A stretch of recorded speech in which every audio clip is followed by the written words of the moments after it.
There we go. Um, Tonight is Motzei Yom HaKippurim. It is the 11th day of the month of Tishrei. Hoping that everybody had a beautiful, uplifting, meaningful Yom HaKippurim. And B'ez Hashem Yisbarach, we are continuing with Maseches Pesachim, Daf Lamed Chesam Beis, which is the Daf Amud for today. We're going to start a little bit where we left off, very briefly, before Yom HaKippurim, with the middle of, just reviewing a little bit, the middle of the page on Daf Lamed Chesam Ud Aleph, where the Gemara is asking the question. Last one on the line is by, just to review quickly, by Rabbi Shimon ben Lakish, Mashi Yetzi Adam Midei Chavas B'Chala Shel Maaseh Sheni B'Yerushalayim. Also, Rabbi Shimon ben Lakish, what's the deal? Are you allowed to fulfill your mitzvah of matzah using the challah, if you're a kohen, the challah of Maaseh Sheni in Yerushalayim? Says the Gemara as follows. I leave it to Rabbi Yossi Haglili Loiti Bailach. This isn't even a question to begin discussing if you are talking about the opinion of Rabbi Yossi Haglili. Why? Because even the chulin Maaseh Sheni, meaning Maaseh Sheni that the owners are allowed to eat, you cannot use that to be eaten in Yerushalayim, and that is because of Moshe Pesachim, because it is something that can only be eaten in Yerushalayim.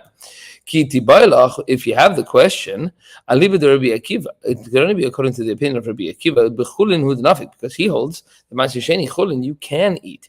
Di'i mitamu. Why? Because if they became a tummy, if you had Maaseh Sheni that became tummy, yesh lahem heter b'meshavos, you'd be able to eat it outside of Yerushalayim. You would have to redeem it, of course, and then you could eat it outside of Yerushalayim.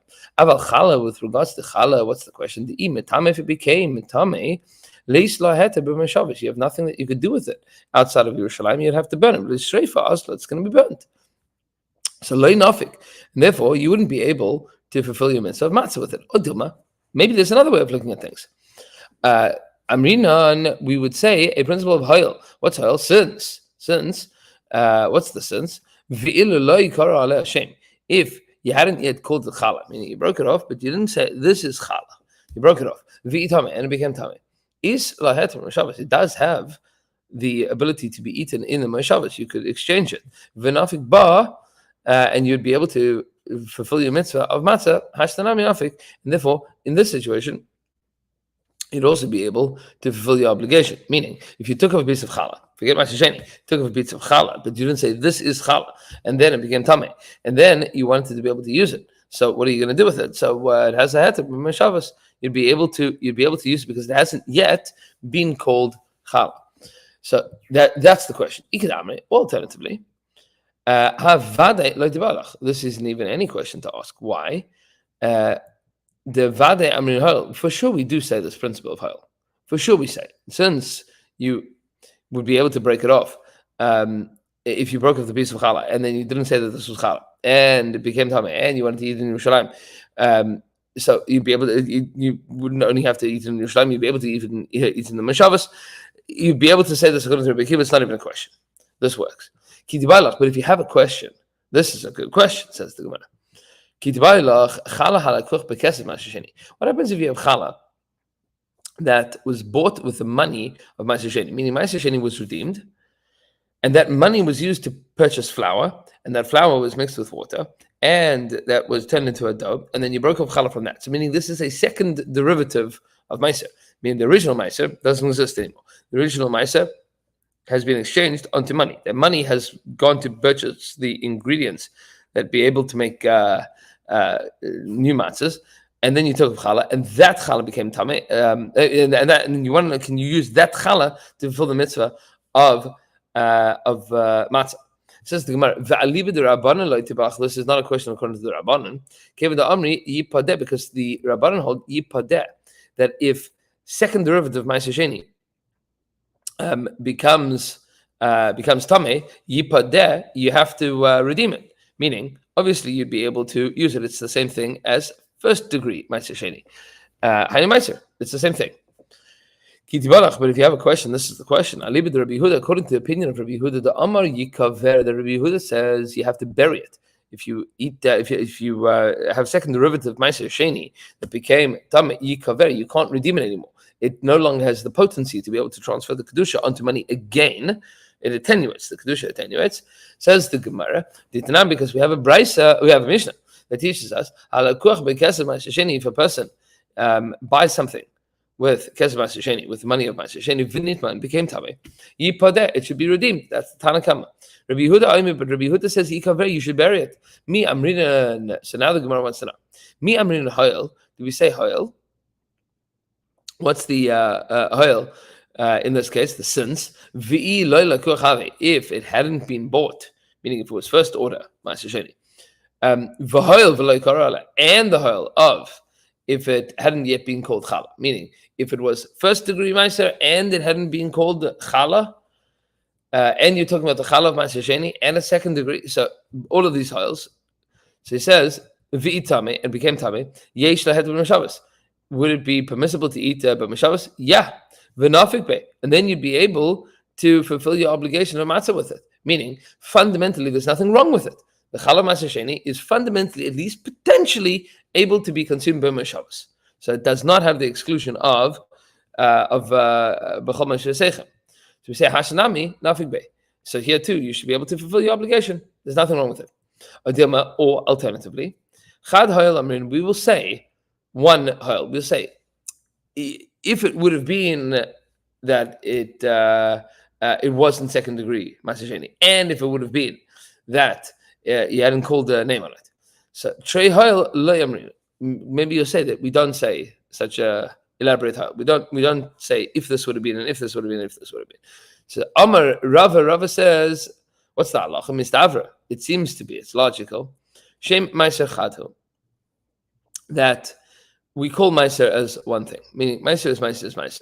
Meaning that whether it's actual Maser Sheni matzah or it is chala matzah of Maser Sheni money second degree, practically speaking, if it's called Meiser, then you'd be able to fulfill your obligation with it, according to that time.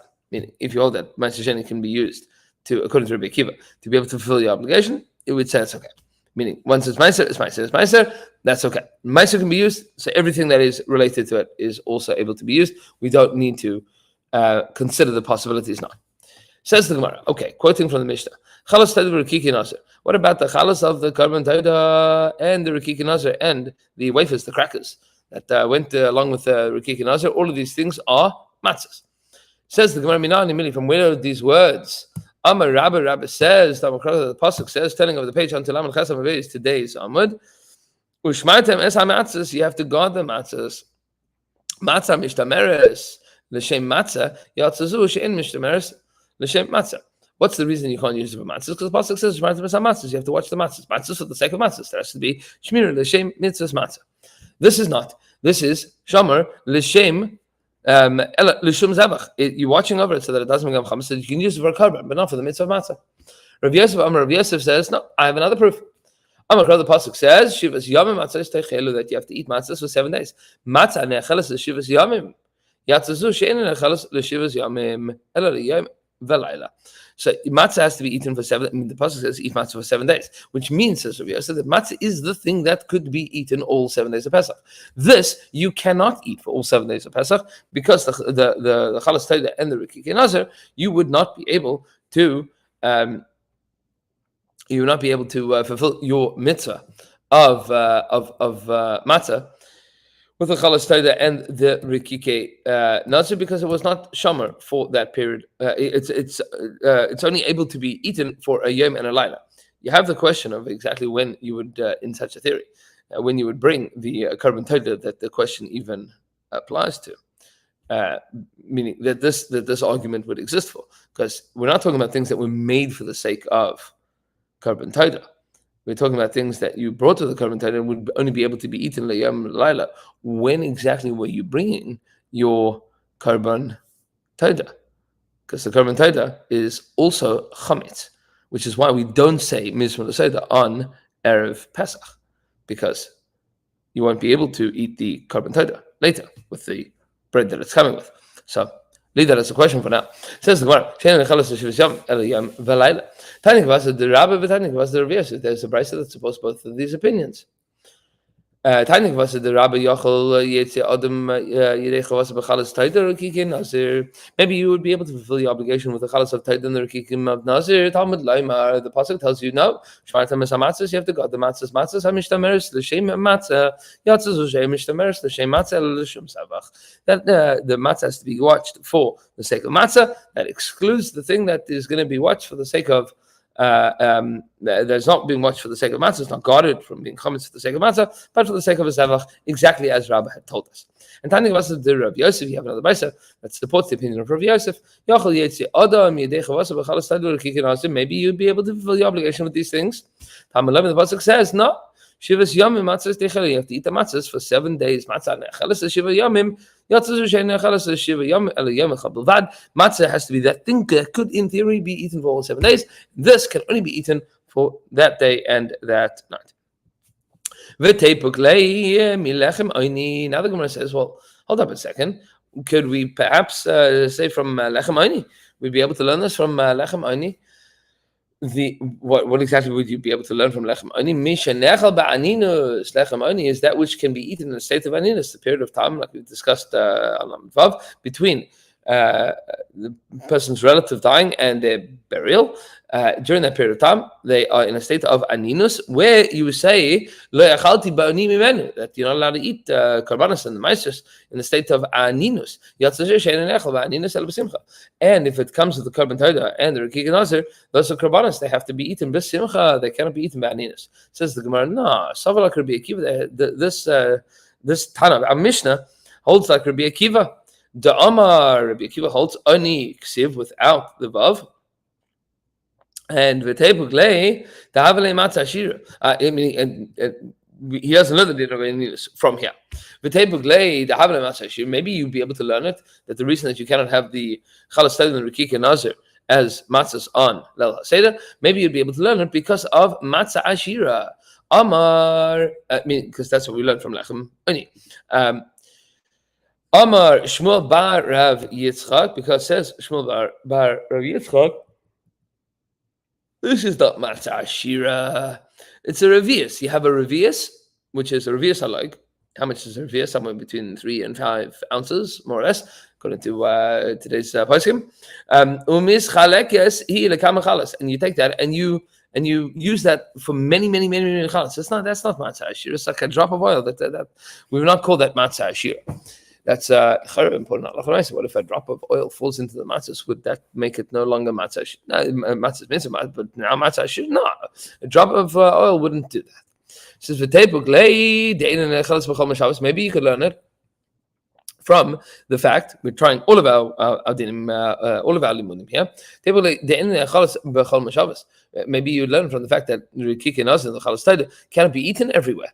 You can't eat it everywhere, and therefore so Amar Reish Lakish says no. What our Mishnah is coming to teach us is that chalas taider rekik and nazir nechelen b'nov v'given.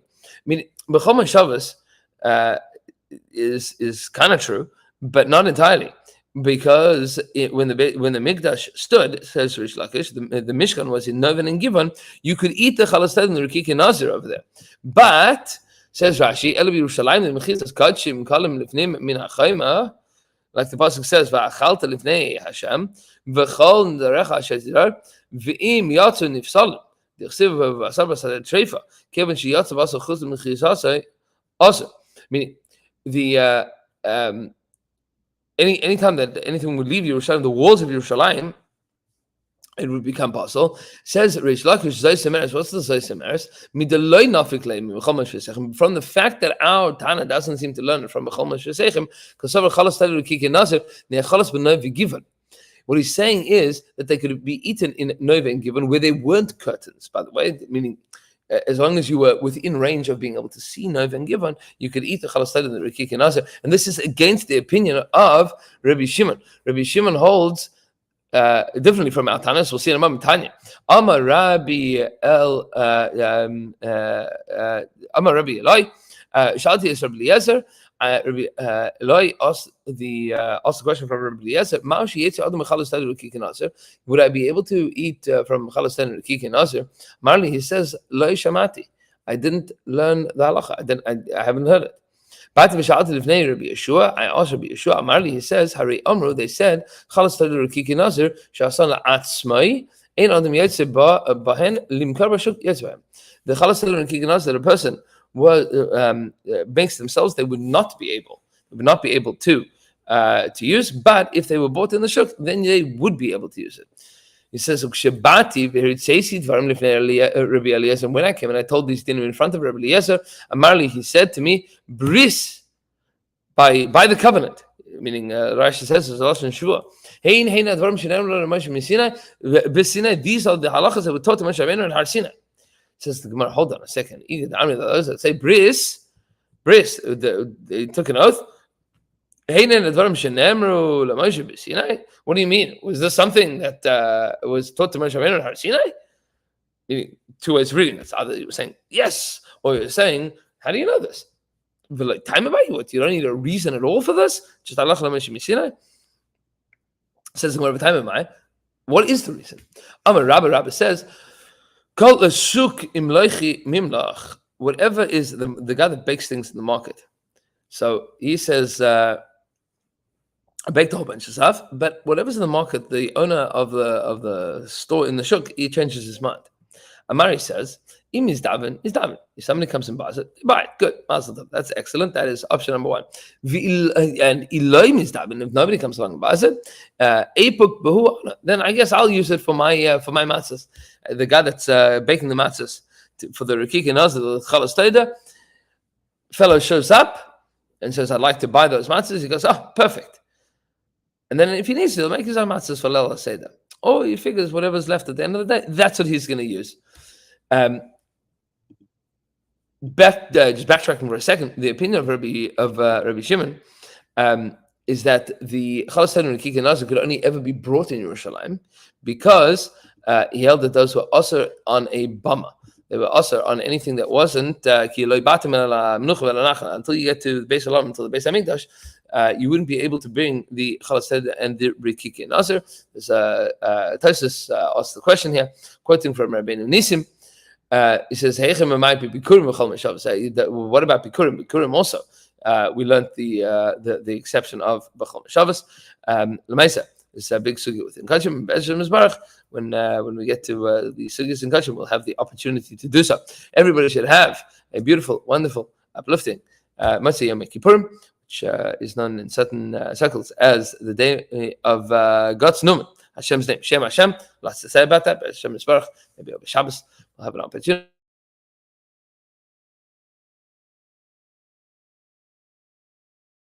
The parak, and everybody should have a beautiful evening and a good kvittel.